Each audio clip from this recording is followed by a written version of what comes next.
Okay, sir. Okay, we can start now. So, sir, I'll quickly introduce myself. I am Simran Kaur. I have finished my bachelor's in biotechnology from A&M University, Chhattisgarh. And now I'm in Texas A&M University pursuing Master of Biotechnology, which is a professional science master's course. I also would love to share this good news with you that I got yesterday. I have received a part-time job opportunity here, a student assistant position at a cancer research lab. Just yesterday, I got the job offer, and I'm very excited. I'm really looking forward to it. That's it. That's what is going on in my life right now. So, Simran, it's a pleasure to see you on screen today during this conversation, Zoom conversation. And compliments to you that we are very proud that Amity has such brilliant alumni across the globe, and also that you have been able to make a mark, because one of the deliverable coming from the university, the main important deliverable is students. So we are very happy that you passed out from Amity University, Chhattisgarh, where I happen to be the chancellor. And also I have interacted with you during my visit to Amity University, Chhattisgarh. So, and also congratulations on your pursuing the master's there and also getting a part-time job. So these all speaks volumes about your professional capability and your behavior, sanskars, and also your leadership quality and leadership potential. My blessings to you. Thank you, sir. Thank you. Thank you so much. We met during the BioPsychon, the 6th International Biopesticide Conference. We had a very brief interaction, but that will forever stay etched in my mind. And I also remember that you sung a song for all of us in the cultural event. I was the organizer of the cultural event, and you sang a Tamil song and also Muskurane ki wajah tum ho. I don't know if you remember that. You still remember that, huh? Yes. Keep smiling that like that. Muskura ke rahiyega. That was the best performance of the night, by the way. Thank you so much, sir. Because life is to be lived. This is what it's not just sufficient to be successful in life. One has to be happy in life. Otherwise, there's no purpose of success. So that is why I feel that life is to be lived. And I'm in a mission now to create a happy world. So wherever I'm going, trying to radiate happiness around in the family, in the workplace, in the society. So I'm sure people like you will lead the mission, create a happy world. Yes, definitely. Definitely. I'm going to be a part of this mission. A happy and safe world, a sustainable world for everybody. That's my mission. So, sir, we have been given a very boring set of questions, which is mostly centered about around writing and communication, but I've tried to make them as interesting as possible for both of us. So, mostly, I want to talk about how was your typical work day when you were in DRDO, and how much did you have to communicate on an average day with since you have worked for the upliftment of the soldiers to make their life better, did you really communicate with them? And how did that go about? Thank you so much. That is the prime part of my career. I have served DRDO, Defense Research and Development Organization, Government of India, for 4 decades. Very few people will have that kind of record of serving 40 years in government in the same organization. So I have seen the growth of DRDO from the early days. And I have been part of that bricks, every brick which has been laid of this great organization, DRDO, which has produced to the country both on strategic sector and non-strategic sector.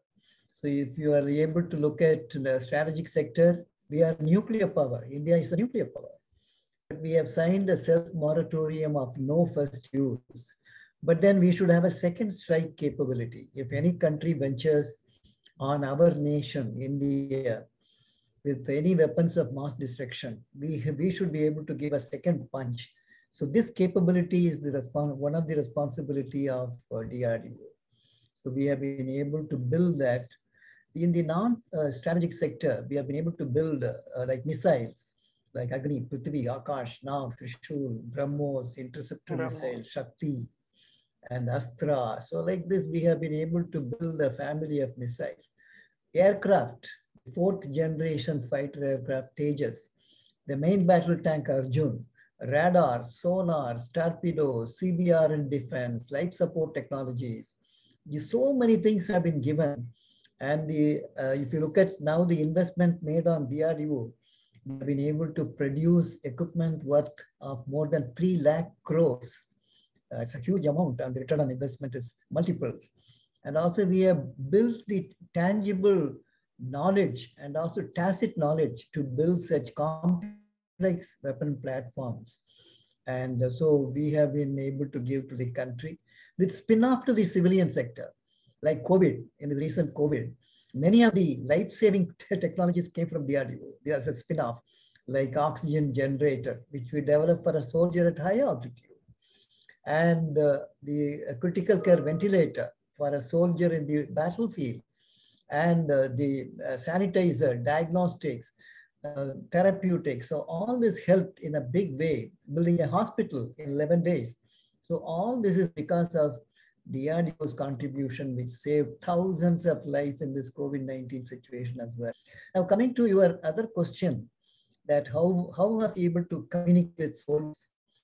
Because my work has been on the life support technologies for the soldiers who operate in streams of environments like high altitude, cold, desert, underwater, aerospace, low intensity conflict environment, and so on. CBR and environment. It is chemical, biological, radiological, nuclear environment. So in these situations, how do we keep our soldiers fit to fight? Survivability, sustainability, mobility, lethality. How do we give it to soldier through technologies? So this is what the focus of my research. And also we have been able to give a large number of the support devices, right from selection, placement, nutrition, clothing, personal protective equipment, motivation, man-machine interface, and many, many more. Ultimately, the military motivation to give all their best in a soldier. So this is what is the canvas in which we have been able to contribute. And then in this, soldier is the fulcrum. So we build the necessity around the soldier. So the communication with soldier, which you asked, is very, very vital. What do the soldier need in a high altitude? First, we look at the environment. Then high altitude has got hypoxia, low oxygen pressure, and also cold. Then how do you protect him from these two stresses? What are the problems a soldier will encounter? Acute mountain sickness, pulmonary edema, cold injuries, cerebral edema, and so on. And these occurrences, and also how do we treat if a soldier gets into these problems? How do you screen people who are susceptible to develop this? So these are the technologies which we develop and live with the soldier in the bunker, in the place where he lives, like a soldier, and understand the problem, communicate with him, feel, not only get the feedback, what he says, but you live and experience that, and you experience that yourself, then you know the problem of physiological or psychological problem. So this is what we do, communicating by taking inputs from the soldiers, what they need, but also experiencing what they would feel otherwise, which they may not even be able to express. So we do both to know what are their requirements, and then we develop those technologies. That is great. That is really inspiring. Simran? Yes, sir.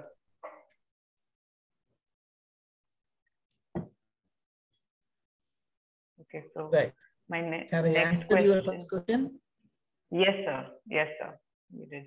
So my next question would be, now that you are in academia, so did your methods of communication change Also, you are a yoga instructor too. So has that influenced how you communicate with people around you in your family and also at your workplace? See, the first is changing over from a defense research and development institution to an academia was a seamless transfer for me, because there also I was like an academician, publishing papers, guiding PhDs, and also taking lectures, going and delivering seminars and guest lectures, a keynote address, convocation address. So I have been used to carry out academic-like activities in the DRDO as well. So we have a university in DRDO, which is known as Defense Institute of Advanced Technologies in Pune. So I used to govern that as the Chief Controller R&D at that time, the Director General designation now. And so I used to go very frequently visit and meet my master's students in defense technologies, different types like tank technologies and radar technologies, defense electronics, and so on. So I have been doing this. So this transition from a pure research and development organization to an academic organization, Amity University, which is another great organization. God has blessed me to serve in two great organizations in my lifetime. One is DRDO, the first part. Now the second part is the Amity University, founded by Dr. Ashok Kechan, who has created the whole Amity University today. The university is the 18 campuses abroad, 28 schools, 200,000 students, 10,000 faculties, 5,000 PhD scholars. Of my career in DRDO, now I am equally enjoying an academic environment in Amity universe. I will call it as a universe because of this huge and also pan-India presence. So here, I'm able to, with my personality, because I have been always thinking, whatever power God has given you is to help another person. If He has given a power in my pen to approve, sanction, so I have always used this power to help another person, be it in DRDO and even in Amity University. So communication is by your act, not just only verbal communication speaks. What you speak, what you think is with you. And people will believe what you have done. So this is the philosophy I have, that God has created you, given you power to help other persons, right? Like you. So how do I see your growth? How do I help you to realize your dream? So that will be, so once I say Simran is there, I will immediately go and talk to her. So this is what is important, sharing the time, caring for others.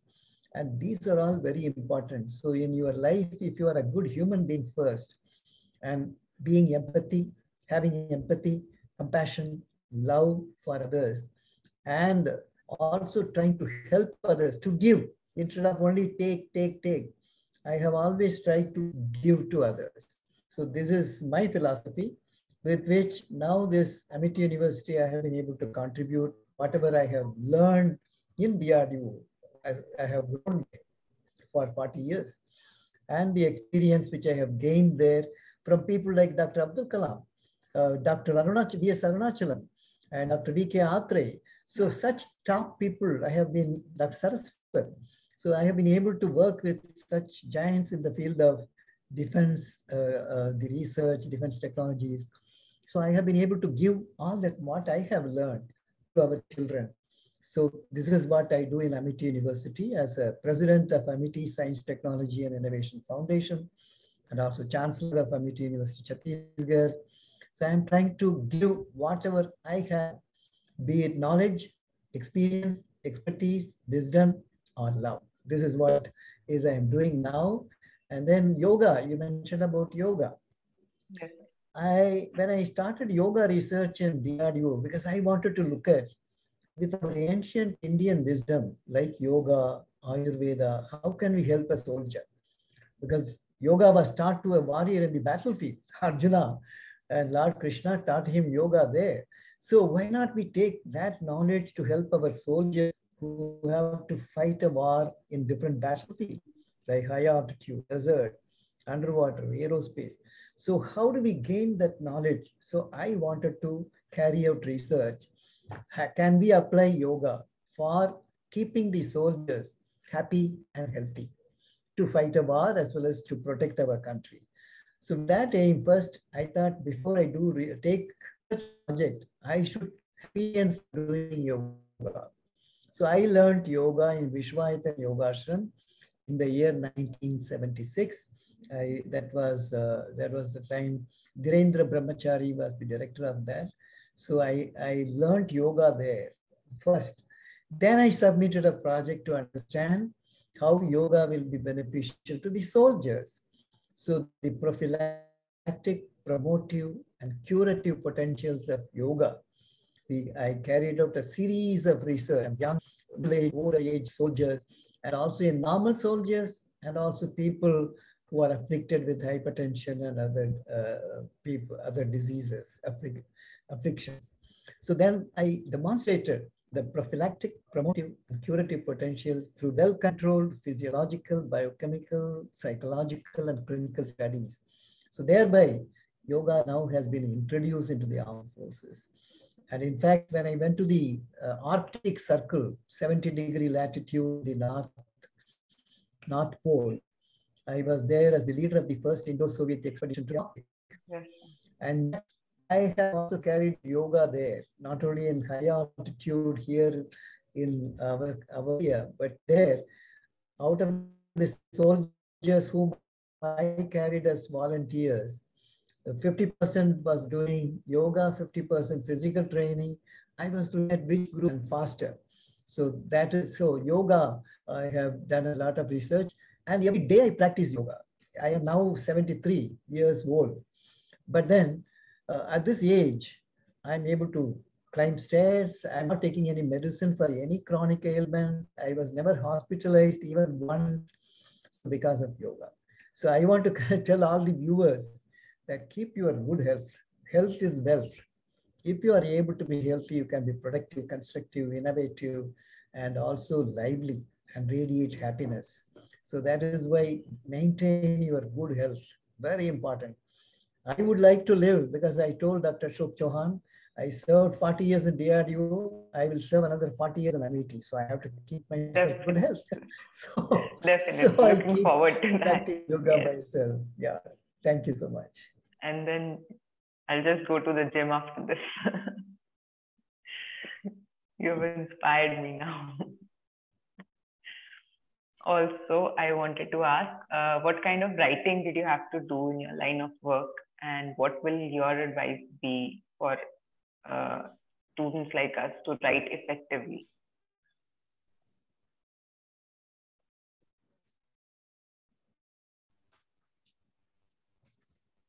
Simran, I didn't get the question properly. Can you repeat your voice was not audible? Oh, definitely, sir. My question was, what kind of writing did you have to do in your work? I know it was mostly scientific writing. You have more than 200 research papers published and 8 books. So what will your advice be for writing effectively? Right. See, it's very important for a scientist or a faculty or an academician. And this knowledge which he has acquired, which he has synthesized, and which he has created through research. So knowledge can be acquired, knowledge can be created, knowledge can also be synthesized. So once a scientist has this, he needs to give. As I said, always give. For a scientist, is very important. He or she has to share that knowledge by communication. This could be in the form of lectures, conference participation, and writing research articles, books, monographs for sharing your knowledge and wisdom with other people who would be benefited by that knowledge. Because knowledge is for everyone. Knowledge should benefit the other person, the application. So in the new knowledge era, which we are in, and India will become a knowledge superpower. This is what we presume, because we will create new knowledge, secure the knowledge through IPR protection, and also disseminate that knowledge through classroom teachings, as well as scientific publications, conferences, webinars, workshops, and so on, and apply the knowledge to create wealth to the country and solve problems of the society. So that is where the communication becomes very important, the knowledge communication. Here we have to write papers. As a scientist, one would like to write research papers. So the quality of writing is important. Writing is an art. It is just not only, even a scientific writing, how do you express? Speaking is an art. So similarly, writing is an art. So when you communicate an article, that how do you make the title so that the reader's antenna opens up? How do you make an abstract? As soon as you read, you want to read further the detailed articles, the abstract. How do you choose the right words so that when it is, people will be able to take note of this? So writing the keywords as the index for indexing. Then how do you write your reviews? And how do you write your introduction, material methods, results, discussion, conclusion, recommendation, the figures, the tables which you present. So all these are very, very vital. So the writing, one has to be effective in writing. This can be learned. It need not be, everybody is not a born writer, but you can learn yourself writing, constantly improving upon. So write good articles, because you will be known in your field by your papers published in quality journals. Choose the right journals for communication, which should be in the area where you would like the readers, the target population to be benefited. So choosing which journal you want to publish is also very important. Then it should be a highly circulated journal, so that you not only the impact factor of the journal, but the circulation will lead to a better citations, because your paper is not sufficient, it was published. How many people cite subsequently your knowledge when they carry out a similar research in their own discipline?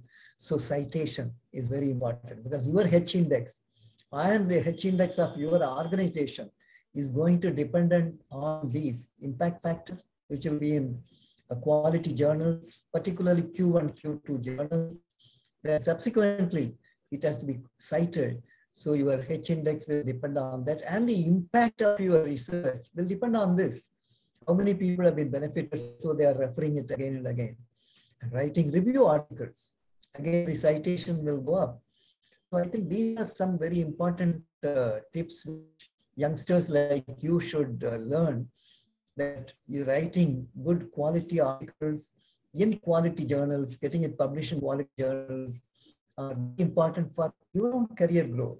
Because scientists will know, your peers will come to know, your seniors will come to know, and the people in your similar domain will come to know about your research. So that is why publication of in quality journal and the impactful publications are very, very vital for scientists, academicians, and whosoever is involved in research and development. Thank you, sir. So the last question that I have is obviously about Dr. APJ Abdul Kalam. We have interacted with him a lot. I would really love to know more about him and how were your interactions with him. Dr. Abdul Kalam, some people are created by God with certain mission. Dr. Abdul Kalam was one. And I had the opportunity to work for 2.5 decades closely with him. And so he used to tell me, Selvamurthy, my friend, not my colleague. He introduced me, he's my friend. He has written in the book, Ignited Minds, my friend Dr. Selvamurthy. If you look at the page numbers 89 to 92 in the book, he has written on Ignited Minds, he has mentioned this. So I'm so blessed to work with such great soul, noble soul. For them, humanity, India is the one, and people is the only focus. They never thought about themselves. They wanted to give something to the society. They wanted to create a better world.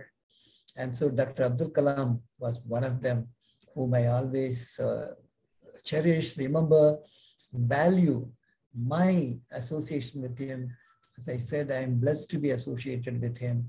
I learned a lot to be a good human being and also a good administrator, good leader, and a good teacher. All this I learned from him. And so we used to sing together. We used to walk in the Mughal garden, run after the rabbits, counting the peacocks. And so I had that kind of a singing song together. He used to love one Tamil song, which he used to ask me to sing, not only when I am with him, but even at night, 1 o'clock, he will ring up. Selvamurthy, can you sing that song? Because it's a very highly spiritual song. I will translate the meaning also. I will sing that song. It was Okay. actually by a poetess, Abhayar. Abhayar is an ancient poet of Tamil Nadu. So she recited, what is the purpose of creation as a human? So the meaning of that is, I'll tell, then I'll recite that. It is very rare to be born as human being because there are so many biosphere. If you look at animals, plants, algae, fungus, bacteria, so many lives are there. So it's very rare to be born one among that 7 million people. Yes. So it's a very rare to be born as a human being.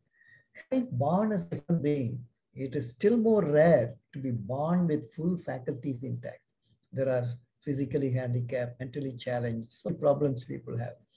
So God has blessed you with complete faculties intact. So it's very rare and be happy.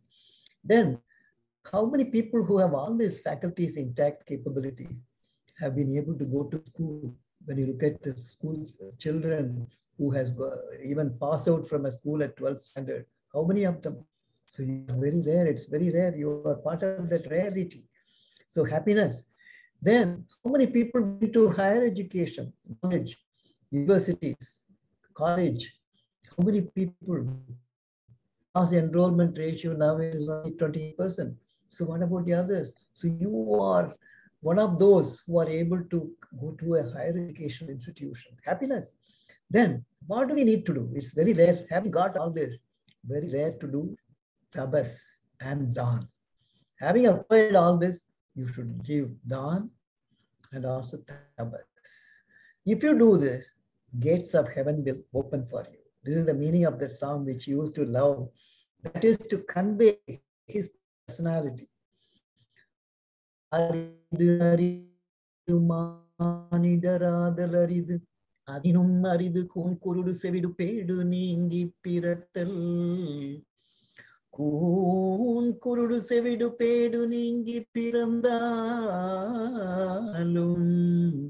ஞானமும் கல்வியும் நயத்தலைது ஞானமும் கல்வியும் நயத்தக்காலையும் தானமும் தவமும் தான் செய்தலரிது தானமும் தவமும் தான் செய்த காலையில் வானகம் திறந்து வழிவிடுமே. If you do all this, gates of heaven will open and the divine power will come and receive you there. So he has received there in the gates of heaven. So the message is that is his personality. So and one should be always happy, and he was always happy. Whether it's a missile failed or a missile was successful, I never saw him, emotional stability. He was samatvam yoga utte. He maintained that equanimity, both in success and failures, emotional stability. That was one of the features. Then he will also interact with President of USA and also a cook in the kitchen in the same way, with same love and affection and respect. This is another lesson. Everybody has been created in this world by God with a mission. So mission of a president is as important as a cook in the kitchen or a sweeper in the toilet. So that is the philosophy, that every soul is equally important. Every responsibility of each person is important. So create that feeling in you, then you will love everyone. You won't think, your ego will not be very high. So he is a man with least ego. He will be able to adjust there. Immediately next minute, he can also interact with the same frequency with the other person at different level of hierarchy. Then the other thing is, he was also a very strong man, because he will not be budged or nudged by failures, criticism. Even if it is, if he is has the conviction that what he does is right, he will do that at any cost. And he has been a good teacher. He always want to be recognized as a teacher. So that is why Teachers' Day we celebrate here. We remember him as a great teacher. And also with Radhakrishnan, the Sarvapalli Radhakrishnan. So these are good teachers. So they were teachers not only for teaching students, but to be a role model to be a teacher. So that is the association I had with him. And it's a great blessing for me. I will cherish till the last breath my association with Dr. APJ Abdul Kalam. Thank you so much, sir. I will cherish till my last breath this interaction that I had with you. This is really great pleasure for me, sir. Thank you so much. Thank you so much for doing this. Thank you. Thank you, Simran. And I'm sure that you'll have a bright career. My blessings are with you and with your family. And keep in touch. I want to listen to all your successes, happiness in your life. And my blessings are with you and with your family. God bless you. Thank you, sir. Thank you so much. Thank you so much. Have a good day. And you too. Have a wonderful day ahead. Thank you, sir.